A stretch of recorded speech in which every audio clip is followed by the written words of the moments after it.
What's up in Minnesota? I'm gonna check our time. Check our time. We got 2:35. So yeah, we got a lot to cover. So again, this is from February 8th, the date of our last meeting, through yesterday. So February 8th through yesterday. So let's see what we got going on. We're gonna start with updates, which we don't have a lot of updates, but we got a lot of new cases to cover. And a lot of interesting stuff to talk about. So our updates.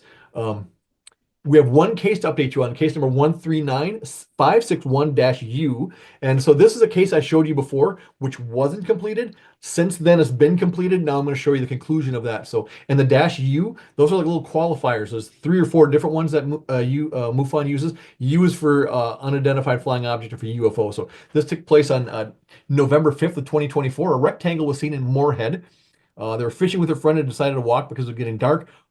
Walked to the trail and stopped for a short break. We were both looking in the sky and saw whatever it was. Thought it was sky blue, but you could see other colors. Tried to record it.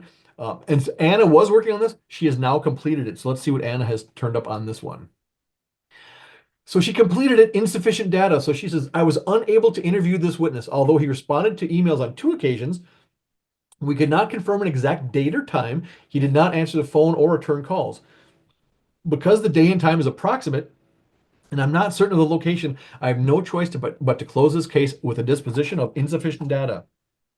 Should the witness contact this investigator, I'd be happy to reopen the case. Anna Scott, North Dakota State Director and Minnesota MUFON Field Investigator. So that's actually classic. That's like textbook. When you can't establish the day and time, that's a huge thing. And when you can't do the interviews are so important. So yeah, I would say insufficient data is absolutely correct on that. It's another good example, even though the case is completed, if we get more information, we can always reopen it again and change stuff, and we can change the disposition to something else. So it's a great example of that. So if they contact Anna again and give her more information, she may change that from insufficient data to something else. So thank you, Anna, for your work on that case. Now, the new cases, because let's get into the overview of new cases. So new cases. So we had 17 cases submitted this past month. Like I said, submission date range was February 8th through yesterday. The date range of the sightings were interesting because from June 6th of 1975 all the way up to March 1st of this year. One interesting thing was there's one on June 6th of 75, and there was another one from August 6th of 75. So 2 from 1975. Not going to show you both of them, but I'll show you one of them. And then we had another one from 87. So we had some historical cases in there, which is kind of cool. I like when we get some of those older cases in. So no cases of interest. So a case of interest is when a report comes to MUFON. Headquarters looks at it first before they send it to the states, and if headquarters thinks, hey, this might really be something, they mark it as a case of interest. And we didn't have any of those this month. We had 5 ERT cases. So an ERT case is kind of a special case, and we allow more anonymity to ERT cases. So I can't tell you really anything about them. So even though we had 17 cases submitted, I can't show you anything about those 5. And I think the August 8th 75 is one of those 5. So I'm going to show you 12 cases, 12 new cases today. So as far as the new cases, we're seeing we got 6 circles, 1 oval, 1 diamond. There's our diamond. 1 egg. I said we had 3 others, 1 NA, 1 was star-like, and 3 had nothing listed. So, and this was interesting too. If you look at our valet classifications, we had 6 AN1s and Oh, I was going to grab my paperwork on that because I want to tell you what these things are. The AN1, that's an anomaly of the first kind. And MUFON defines an anomaly of the first kind as anomalies that do not have lasting physical effects, such as amorphous lights or unexplained explosions. And then we had 3 CE1s, close encounter of the first kind, 1 CE2, close encounter of the second kind, 1 CE3, close encounter of the third kind, 2 CE4s, close encounter of the fourth kind, 1 CE5, close encounter of the fifth kind, and 3 MA1s, a maneuver of the first kind. So what's interesting there is I've never seen a month where we've had 1, 2, 3, 4, and 5 all of the same category. So we've had, for the close encounters, we've had 1, 2, 3, 4, and 5. That's really unusual. So I'm going to define all of those for you. I'm going to start with the maneuver though, too. We had 3 maneuvers of the first kind. So MUFON defines a maneuver of the first kind as UFO observations that involve an object with a discontinuous trajectory, such as a drop, a maneuver, or a loop. So those are MA1s, maneuver of the first kind. So there was 3 of those submitted. But now our CEs, I'm so surprised that we got 1 of each of the 5. So a close encounter of the first kind is the class of objects seen on the ground or at a short distance to the observer. So a close encounter of the second kind, it's the class of close encounters in which physical effects or traces were present. Now we've got something physical evidence involved. Close encounter of the third kind, and yes, that's where the movie got its name. Its movie got its name from this valet classification. We define that as a class of close encounters that involve entities or occupants. If you saw the movie, the entities came down, so there's entities present, so that's a close encounter of the third kind. CE4, a close encounter of the fourth kind, encompasses the abduction reports in which the witness has not only seen the occupants, but claims to have extensively interacted with them inside their craft. So these are abduction cases. And we had one close encounter of we had two CE4s, one close encounter of the fifth kind. And MUFON defines a close encounter of the fifth kind as encompasses cases of close encounters in which the witnesses have suffered permanent injuries or other physiological effects, including death.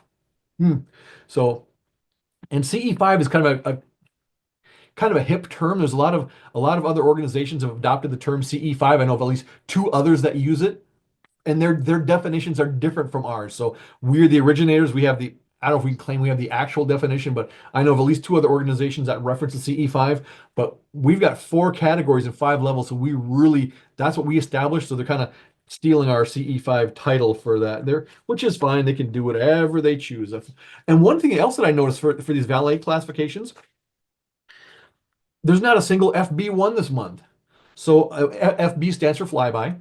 And I find that interesting because MUFON defines an FB1 as simply a sighting of a UFO flying by in the sky. It's the category most frequently reported. Most categories is an FB1, and there's no FB1s this month. So I thought that was interesting too. So lots of little interesting things on how things showed up this month. So, and unfortunately, I said we've got one for each of the CE levels.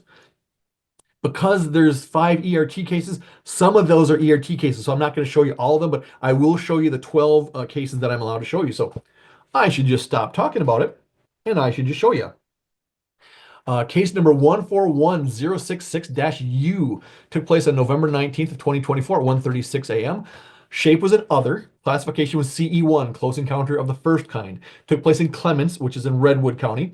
The short description was some kind of anomaly in my backyard. And the detailed description says, I happened to look at the live view on my camera and saw this. Not sure what's going on here, but I recorded a few of these videos, went to a window, and couldn't see anything with my eyes.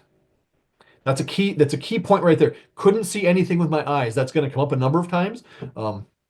It was investigated by Jamie Flood. Jamie's on our call today, so thank you, Jamie. And Bill McNeff. It's completed. There was 2 videos attached. So when I said one witness submitted a lot of videos this month, this is the witness that did that.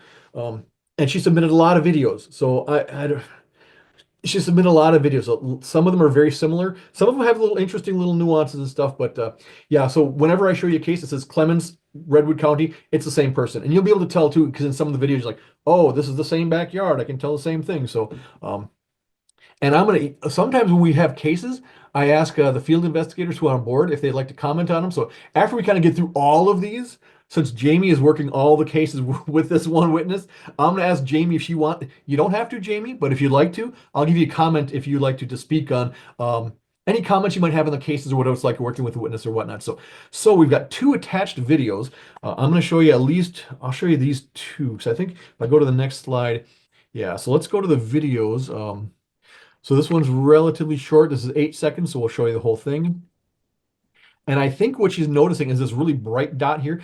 I believe that moving across from left to right, I believe that's an emergency vehicle. That's my guess. But I think she's referring to this bright dot here on the ground. So that's what I think she's referring to.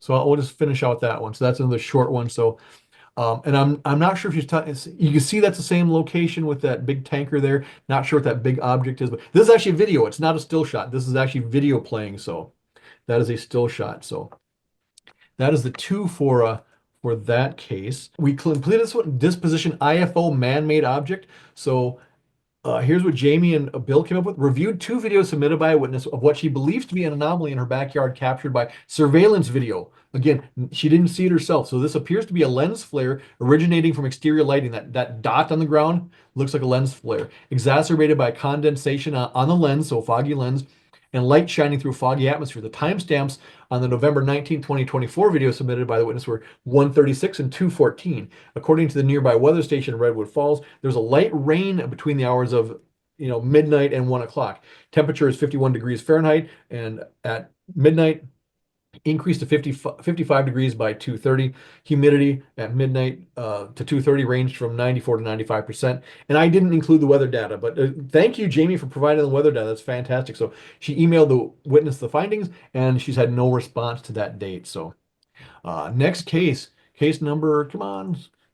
Case number 1411 or 141069-U took place on November 13th, 2024 at 5:10 a.m. Circle was seen, AN1, so anomaly of the first kind, in Clements. So we're got the same witness. Camera caught two UFOs, detailed description.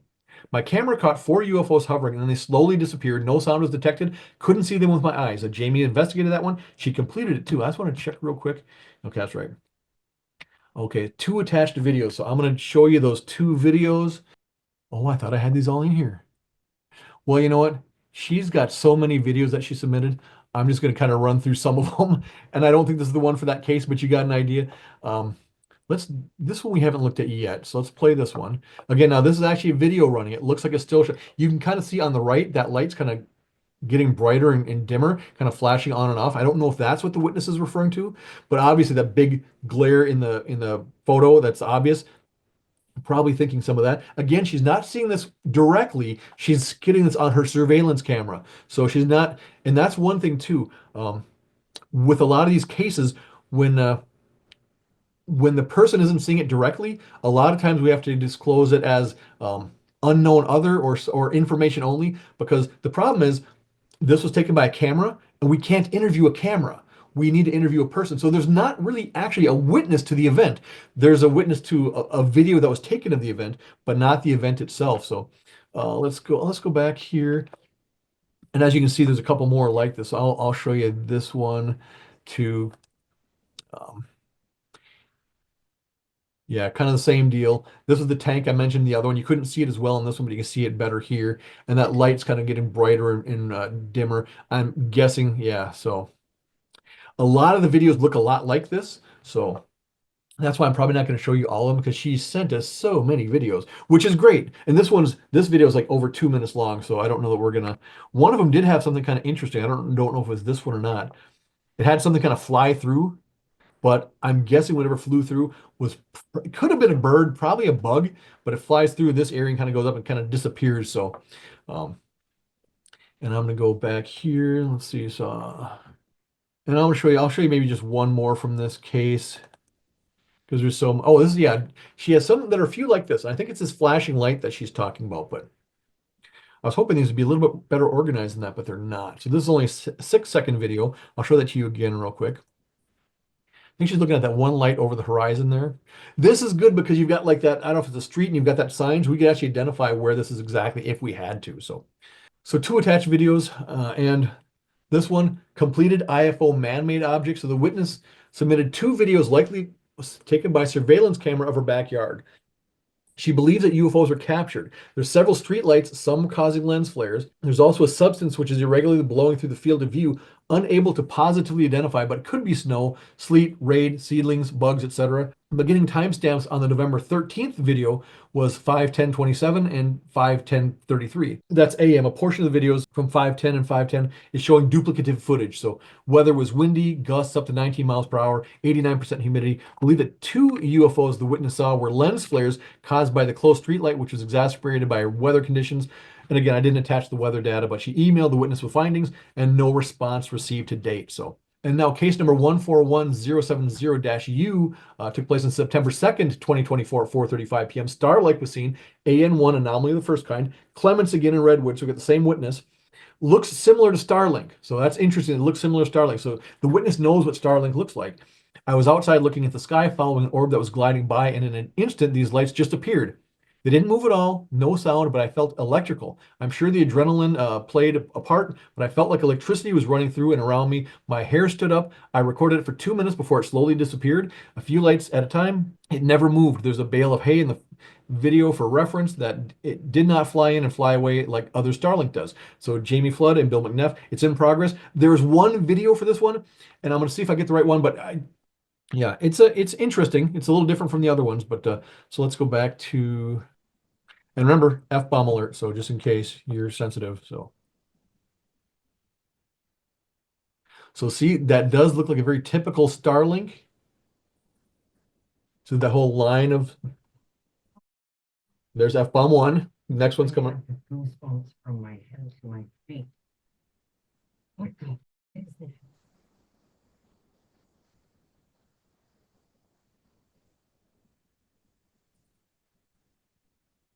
And it definitely has a Starlink look to it. What, and she says that she, I have electric running through my body. Mm, mm, mm, and you can kind of see the bale of hay down here toward the bottom. So there's that. So you can kind of reference, we could reference that if we had to.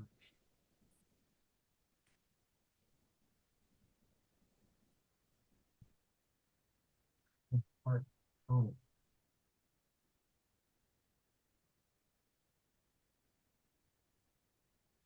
And the thing that's important to remember about Starlink, even if you've seen it, it looks can look very different because sometimes the dots are very bright and big and they're farther apart and they're going by really fast. Sometimes they're much closer together and they're going very slow like this because they're at different altitudes. So this looks like Starlink, but much, much, much higher. And sometimes they're not even in a line. Sometimes they're in clusters. So this I believe this is Starlink, but Jamie is on this one. Jamie's talked to this person. We'll see what Jamie comes up, but I strongly suspect that it is Starlink because and if you've been with us the past few months, we've had a number of witnesses submit reports going, I know what Starlink is, and this is not Starlink. And it actually is because Starlink can look very different depending on what launch it is and stuff like that. So, um, yeah, so I'm guessing that's what that's going on there. So that's in progress. So Bill and Jamie are working on that. So, um, when that one's completed, we'll revisit this one. We'll tell you what Bill and Jamie came up with. So, and our next case is number 141083-U, took place on June 6th of 1975. So here's one of those old ones. The egg we were talking about. Classification CE1, so a close encounter of the first kind in Barnesville, which is in Clay County. I saw this object 50 years ago and I want to tell someone before I pass away. And that's not uncommon. We don't hear it all the time, but that's not an uncommon thing. People are getting close to death and like, I need to let somebody know. I observed an egg-shaped object in broad daylight. It came from the east and hovered across the street from where I was. It stayed there for a couple of minutes and went back up and east. It was egg-shaped and had a band of writing across the middle. I could not read. The writing was more like symbol. We've heard that before too. There's writing, but it's not like English or anything they recognize. This is an event I think about now and then, and I want to tell someone before I'm not able to. I don't have any evidence, but I remember it very well. Would like someone to call me so I can talk about what I saw. So Anna was on this. She completed it already. So let's see what Anna had to say. So completed information only. So writer confirmed that witness lives at address. He states he grew up in the house and later purchased it from his parents. States is not aware of any neighbors that may still reside in the area, but plans to reach out to his friend to see if he has any more information to provide. He does not think it is likely his friend will be helpful. Per Google Maps, a small park with skating rink is located where the witness reported it to be. An area would have been visible from the front yard. Unfortunately, he does not recall a specific year, month, or day. So unfortunately, an investigation at this time is not feasible. I was unable to find any additional cases where the reports included a craft with similar characteristics in our CMS or New Forks database during the summer months of 73 to 76. So she actually searched for a number of years, which is really good. Within the USA, so due to date unknown. I'm closing the case with a disposition of information only, but will reopen should additional information become available. Anna Scott, South Dakota, field investigator ID in February 16th of this year. So another really good case. Again, could be opened again, but don't have a specific date, don't have a specific year. Those make it really hard to come to a real conclusion. So we kind of have to call it information only because we don't have much more than the information. It's important. It's important that we have the information that the sighting reported, but without specifics that we really nail down and do good research on, it really leaves us for information only. So thank you very much, Anna, for that. Your work on that one. We appreciate that.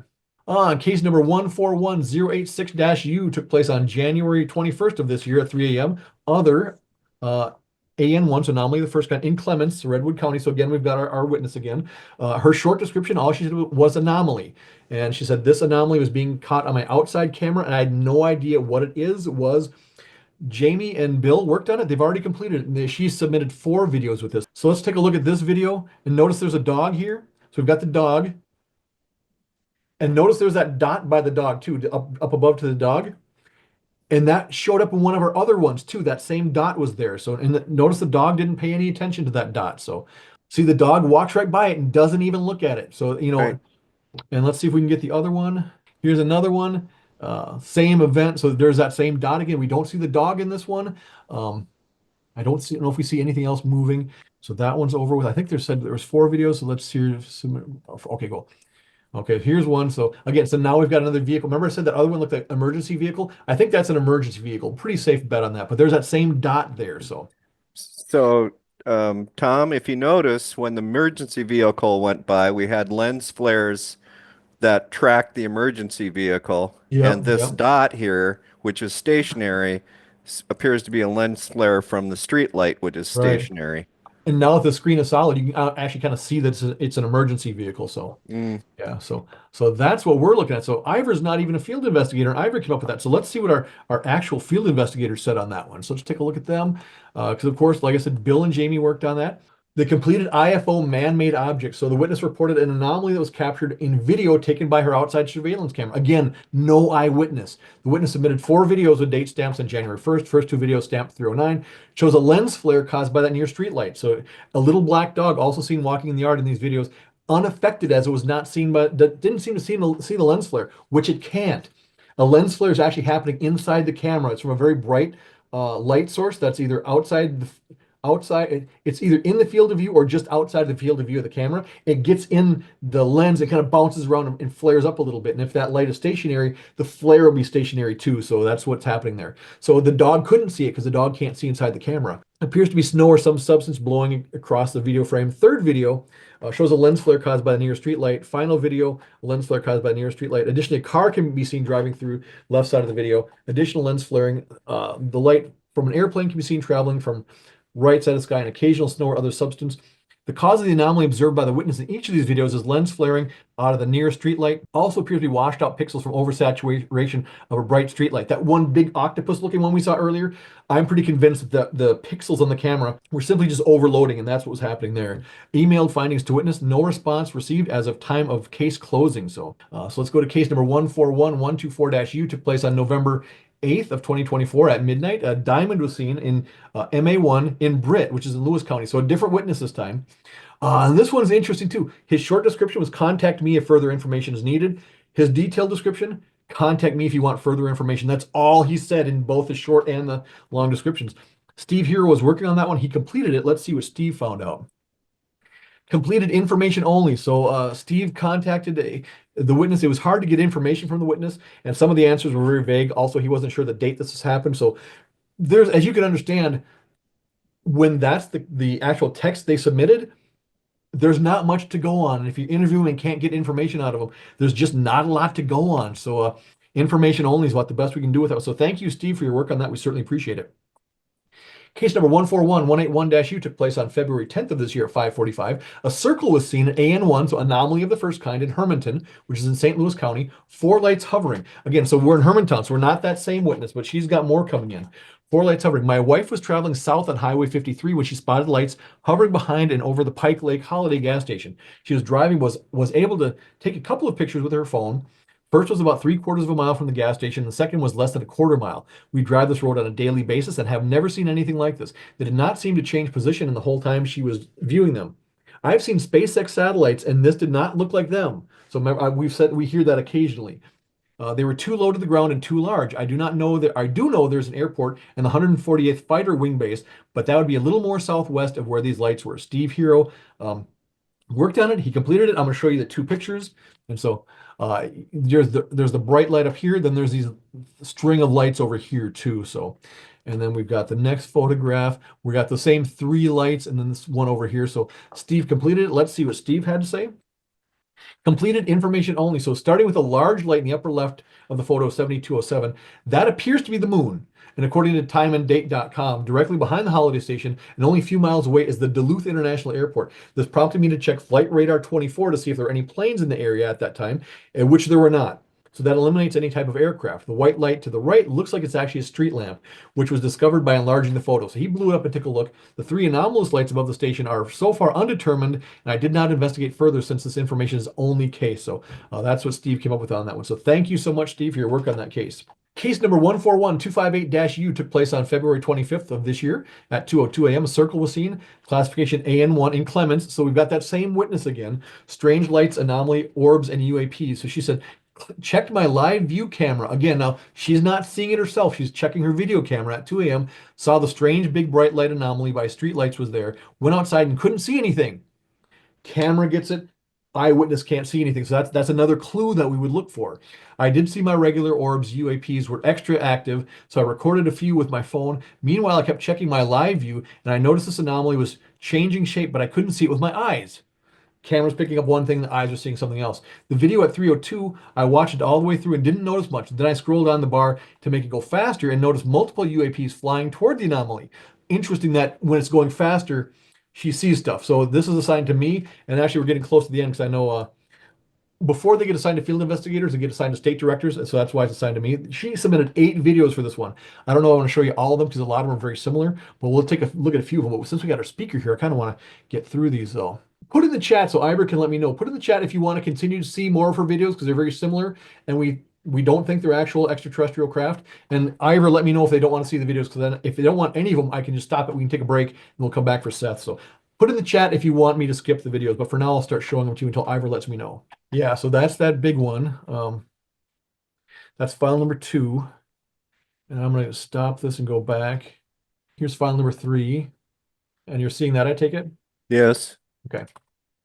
Yeah, so a lot of it's just the same kind of visual stuff. And you notice how when it's not rainy and stuff, the images there are much more clear as opposed to when it was rainy and foggy.